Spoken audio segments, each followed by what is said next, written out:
Hello, welcome to the presentation, The Role of DICOM in Dermatology Imaging and Artificial Intelligence. My name is Liam Caffery from the University of Queensland in Brisbane, Australia. I've got no conflict of interest to declare for this presentation.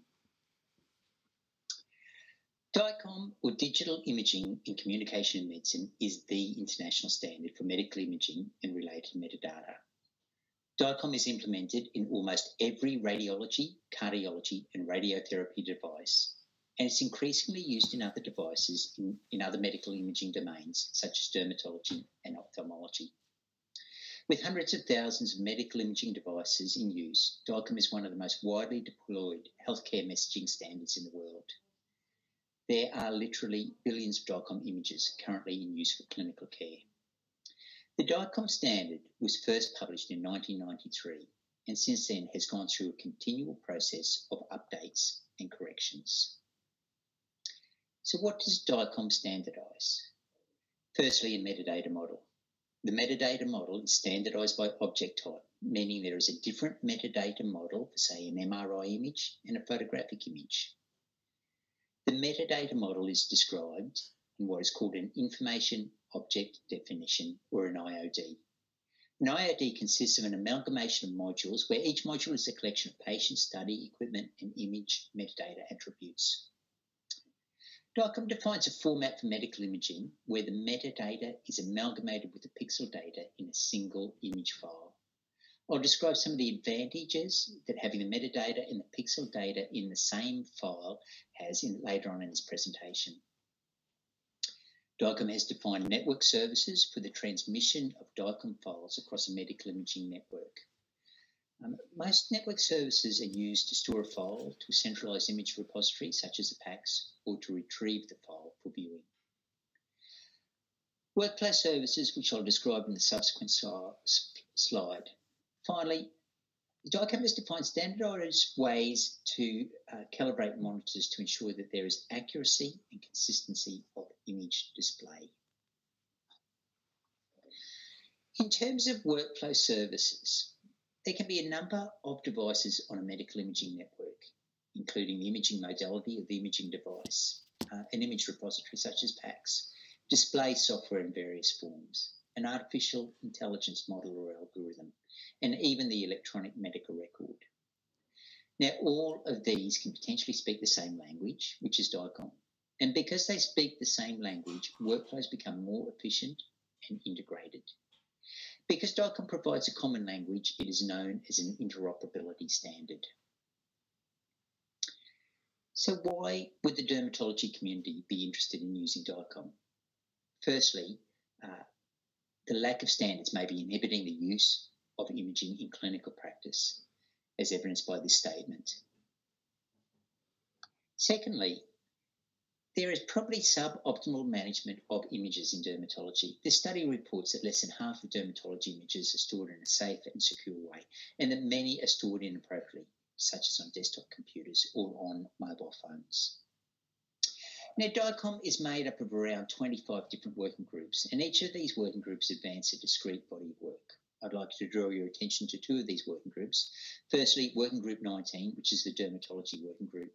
Now, Working Group 19 has reconvened last year after a period of inactivity. Look, it is made up of a collection of vendors, clinicians, and we currently have around 4 dermatologists on this working group, advancing the standardisation efforts, and a number of imaging informatics experts. And also Working Group 23, which is a specific artificial intelligence working group, not specific to dermatology, but specific to medical imaging. Now, Working Group 19, the Dermatology Working Group, is working on a number of large bodies of work. The first of those is a supplement to the DICOM standard for dermoscopy imaging. This is currently quite mature and quite well advanced, and it is likely it will be incorporated as part of the DICOM standard early in January 2021. We've just started working on a supplement to the DICOM standard for reflectance confocal microscopy, and we envisage in the future that subsequent to these bodies of work, additional standards or supplements will develop for each imaging modality.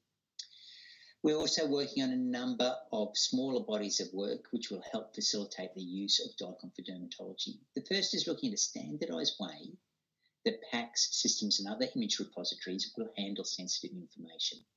Now, sensitivity of images may come about because of the anatomy or the nudity in total body photography, or it can come across from confronting images such as a wound or a surgical wound or similar. So how PACS systems can handle these in a standardised way that both allows access, controls access, and protects patient privacy is one of the bodies of work.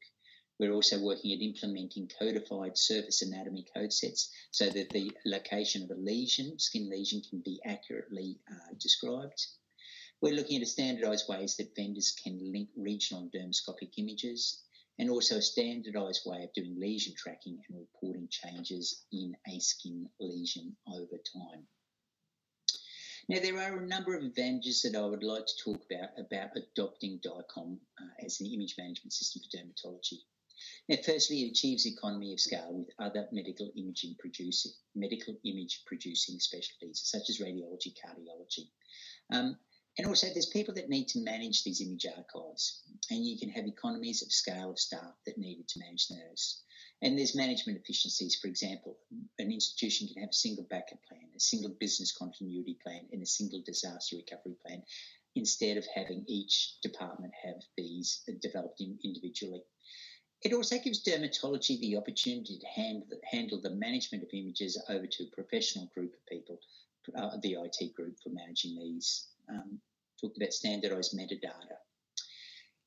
In terms of transactional metadata, because DICOM has the metadata and pixel data amalgamated in a single file, a single transaction can transmit both the image and the metadata model. So this occurs in, say, teledermatology, or transmitting an image to an AI model. Now, other methods of managing imaging, they have a separation of the metadata and the image, so it will require two transactions. Now, those of us that are on the second generation of our imaging modalities may have come across a problem that we have images stored on a modality, and what do we do at the end of life of that hardware device? How do we migrate those off the device, or so they can continue to be used for clinical practice there? So storing images in a centralised repository such as a PACS that can be achieved with the use of DICOM obviates this problem. And it also helps avoid vendor lock-in, where the only way to have continuity of imaging is to have second-generation vendors rather than best-of-breed vendors for the imaging devices. This improves compliance with legislative requirements for image and medical record storage. It provides a single point of integration for image sharing with the electronic medical record, and it facilitates image sharing across departments and across organisations. Now, the advantages that I've spoken about here, we've summarised in this article here called Transforming Dermatological Image in the Digital Era, which is available on the Journal of Digital Imaging. Now, in the second part of my presentation, I want to look at Working Group 23, or the Artificial Intelligence Working Group. Now, the role of the DICOM Artificial Intelligence Working Group is to develop DICOM mechanisms to support AI workflows and DICOM encoding of artificial intelligence artefacts.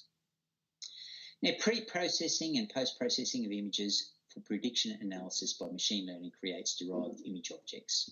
Now, these can be resized or downsampled images, segmentation images, visual explanation or saliency map images, and the algorithm's output. Now, research has shown that the output of an AI model influences the clinical decisions of even an experienced dermatologist. Hence, derived image objects should form part of the patient's medical record if AI is used in clinical practice. Now, this is because a healthcare provider has regulatory and ethical and legal obligation to retain medical records.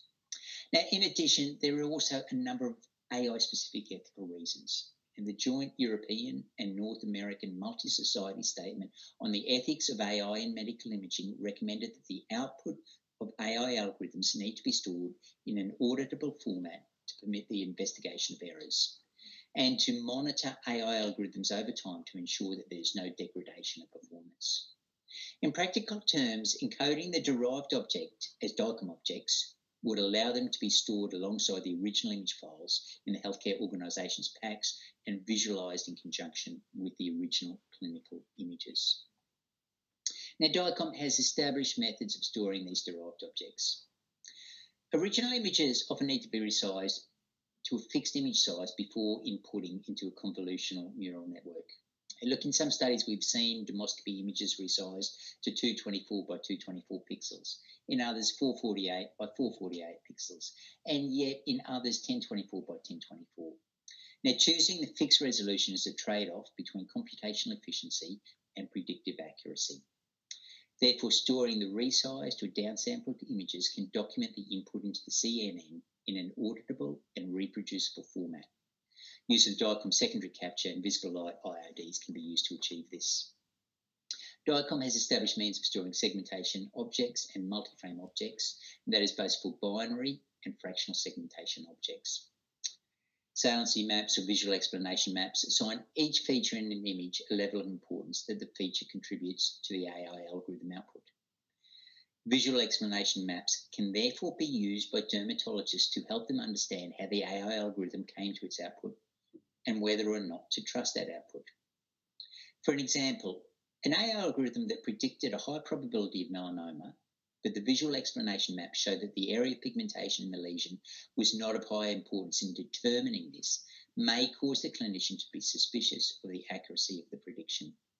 DICOM parametric maps are used to store these parametric objects. DICOM is also trialling the use of JavaScript notation, or JSON, for encoding the output of AI algorithms. Now, the goal of this trial is to harmonise with the machine learning community, where JSON is the preferred format for algorithm output. The current use of convolutional neural networks for image classifications have relied on image data as the only input. However, dermatologists also rely on clinical information as part of the diagnostic process. And to emulate this, there have been a number of studies that have assessed the inclusion of clinical metadata along with images as input into machine learning algorithms. So inclusion of metadata has been shown by different studies to improve accuracy by up to 7%, sensitivity by up to 13%, and specificity by up to 5%. Now, the DICOM Dermatology Working Group have included mechanisms of encoding rich clinical information in the metadata models of dermoscopy. This was actually done specifically with the aim of contributing to the AI models in the future. The type of metadata for the skin cancer acquisition context are shown on screen there and include personal family history of melanoma, in situ melanoma, and other skin cancers, the person's Fitzpatrick skin type, skin diseases such as solar degeneration or atypical mole syndrome, other relevant genetic conditions, and lesion-specific attributes such as itching, erythema, or patient-observed changes. Now, one of the main limitations to deep learning is the input data needed to train the system with the models. AI models trained and validated from the same data set risk overfitting, which is a phenomenon known as of knowing the data too well. Overfitting means the predictive output of an AI model is only reliable for the population on which the AI model was trained. And to overcome this limitation, external validation or cross-validation is necessary. And this can be achieved by training the AI model on data sets amalgamated from multiple clinical sources. So it's an important consideration to have images from these disparate sources in a standardised format to facilitate the amalgamation of data sets and, more importantly, to reduce the time and the cost of effort of data set curation. DICOM is universally recognised standard for medical imaging and would be an ideal standardised image encoding to address this challenge. In addition, established de-identification protocols in DICOM can be used to help protect patient privacy when assembling multi-institutional data sets. So in conclusion, considerable work is being done to develop DICOM standards for dermatology. Currently, DICOM is not widespread, but I think we're close to a tipping point.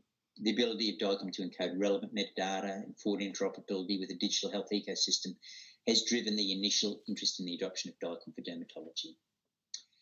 The role that DICOM can also play in the adoption of AI will provide added impetus for the adoption of DICOM. DICOM can improve AI workflows by encoding derived objects such as secondary images, visual explanation maps, and the algorithm's output, and the efficient curation of multi-institutional data sets for machine learning, training, testing, and validation. These can be achieved using DICOM mechanisms such as standardised image formats, metadata, and de-identification protocols. The use of DICOM for the management of dermatological images will not guarantee effective clinical use of AI in dermatology. DICOM can definitely address a number of important technological and workflow challenges to the implementation of AI in clinical practice.